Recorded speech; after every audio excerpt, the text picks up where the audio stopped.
warahmatullahi wabarakatuh. Alhamdulillahirabbil alamin wa bihi nasta'in ala umuri dunya wassalatu wassalamu ala asyrafil anbiya'i wal mursalin sayyidina wa habibina wa maulana Muhammadin wa ala alihi wa sahbihi ajma'in, amma ba'du.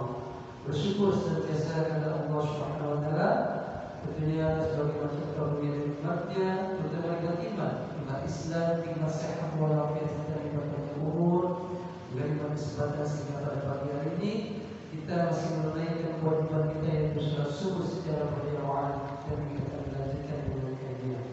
Shalawat sering salam lalu bagi kita saja kepada baginda kita Nabi besar Muhammad sallallahu alaihi wasallam, keluarga, sahabat, umat Islam yang istiqomah dengan sunnah-sunnahnya. Mudah-mudahan kita dapat mengamalkannya dan mendapatkan syafaat di yaumul qiyamah. Amin ya rabbal alamin. Jemaah salat subuh yang dirahmati Allah, kita akan melanjutkan kajian kita yaitu tentang hikmah ibadah haji. Karena saat ini jemaah kita sudah persiapan untuk menunaikan ibadah haji di tanah suci.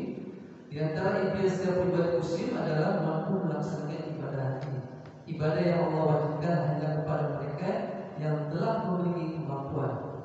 Allah Azza wa Jalla berfirman dalam surat Al-Imran ayat 97 yang artinya di dalamnya terdapat tanda-tanda yang jelas, di antaranya maqam Ibrahim. Siapa yang memasukinya Baitullah maka dia aman. Di antara kewajiban manusia terhadap Allah adalah melaksanakan ibadah haji ke Baitullah. Bagi orang yang mampu mengadakan perjalanan ke sana. Siapa yang mengingkari kewajiban haji, maka sesungguhnya Allah Maha Kaya, tidak memerlukan sesuatu apapun dari seluruh alam. Syekh Abdul Aziz bin Abdullah bin Baz rahimahullah mengatakan, menurut beliau para ulama, ayat ini menunjukkan tentang wajibnya haji. Begitupun sebagaimana hadis yang disampaikan oleh Abu Hurairah radhiyallahu anhu yang artinya suatu ketika Rasulullah SAW berkhutbah di hadapan kami dan mengatakan, wahai sekalian manusia, diwajibkan atas kalian untuk berhaji. Hadis riwayat Muslim nomor 1337. Sebagaimana ibadah lain, haji juga menyimpan banyak sekali hikmah dalam setiap prosesi yang dikerjakan oleh seseorang muslim di dalamnya. Seseorang akan merasa untuk berserah sepenuhnya kepada Allah Azza wa Jalla.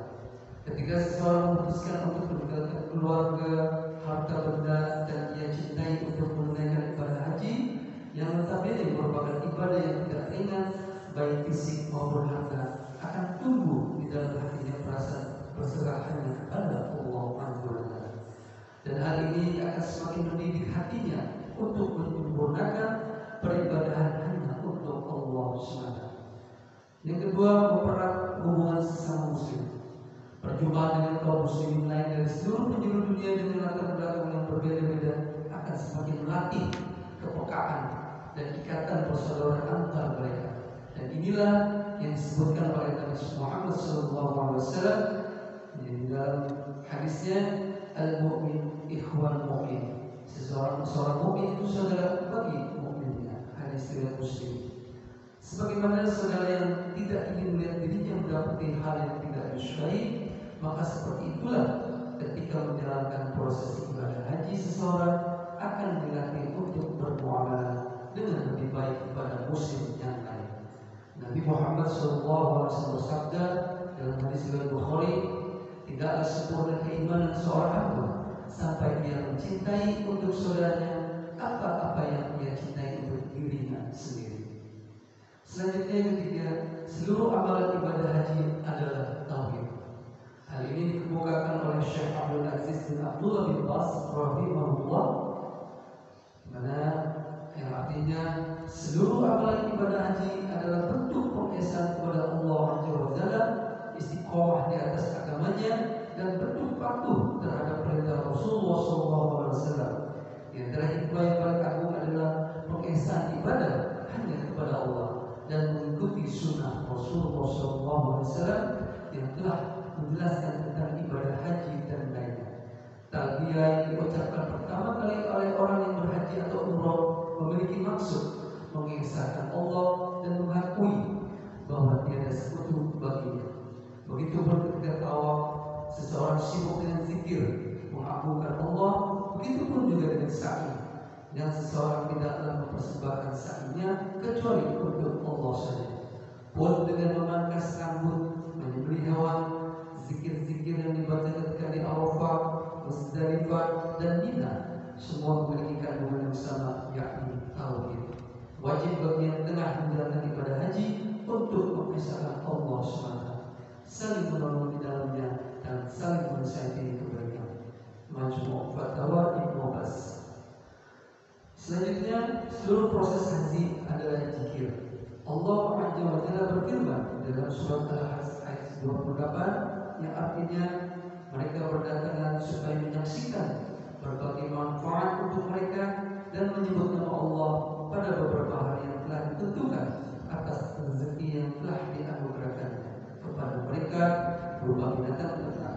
Maka sebagian darinya dan sebagian lainnya berilah makan orang yang secara lagi fakir.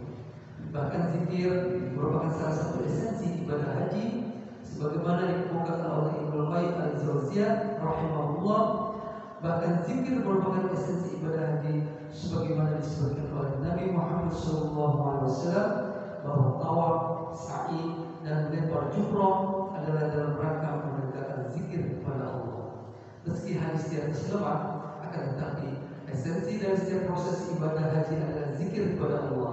Hal ini disampaikan pula oleh Syekh Abdul Aziz bin Abdullah bin Bas rahimahullah. Mudah-mudahan saudara-saudara kita yang saat ini sedang melaksanakan ibadah haji diberikan kemudahan oleh Allah SWT, diberikan keselamatan dari Indonesia ke Arab Saudi atau ke Mekah, kemudian kembali ke tanah air dalam keadaan selamat. Dan kita yang masih berada di Indonesia atau belum sempat menunaikan ibadah haji, mudah-mudahan Allah mudahkan dan memberikan kelepasan rezeki sehingga kita dapat menunaikan kewajiban kita yaitu ibadah haji. Semoga Allah memberikan kita kesempatan untuk mengerjakan ibadah haji dan menjadikan haji kita menjadi haji yang mabrur. Demikian yang dapat kami sampaikan. Mudah-mudahan ini sangat bermanfaat buat kita semua, baik yang hadir di musala Ikhlas maupun yang mendengarkan di rumah-rumah. Tentunya ini merupakan bagian dari istiqomah kita untuk menyampaikan firman-firman Allah, hadis-hadis Rasulullah yang tentunya ini akan untuk meningkatkan keimanan dan ketakwaan kita kepada Allah SWT dan sesuai dengan tuntunan baginda Nabi Muhammad SAW yang dapat diamalkan dalam kehidupan kita sehari-hari. Mohon maaf atas segala kekurangannya. Wabillahi taufiq wal hidayah. Wassalamualaikum warahmatullahi wabarakatuh. Waalaikumsalam.